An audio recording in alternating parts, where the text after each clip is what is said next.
Welcome to metro ఉదయం news. Mahabubabad జిల్లా గంగారం మండలం పూనుగుంట్ల గ్రామంలో సమ్మక్క భర్త పగడిద రాజు దేవాలయంలో పంచాయతీరాజ్ శిశు సంక్షేమ శాఖ మంత్రి సీతక్క ప్రత్యేక పూజలు చేశారు. పగడిద రాజు పూజారులు గ్రామస్తులు సంప్రదాయ పద్ధతిలో సీతక్కకు ఘన స్వాగతం పలికారు. ఈ సందర్భంగా పగడిద రాజు పూజారులకు సీతక్క సంప్రదాయ పద్ధతిలో కొత్త బట్టలు, డోలీలు అందజేశారు.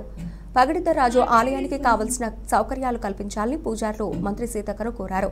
మిగిలిన పనులు తిరుగువారం జాతర సమయంలోపు పూనుగుంట్లలో అన్ని సమస్యలను పరిష్కరిస్తామన్నారు. ఈ నెల 20న పూనుగుంట్ల గ్రామం నుండి సమ్మక్క భర్త పగడిద రాజు మేడారం బయలుదేరతారని తెలిపారు. 21 నుండి 24 వరకు మేడారంలో మహాజాతర జరుగుతుందని, జాతరకు సంబంధించి ఏర్పాట్లు పూర్తి చేశామని సీతక్క తెలిపారు.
ఫోటోలు కవర్ అయినా పురుషోత్తం కొంచెం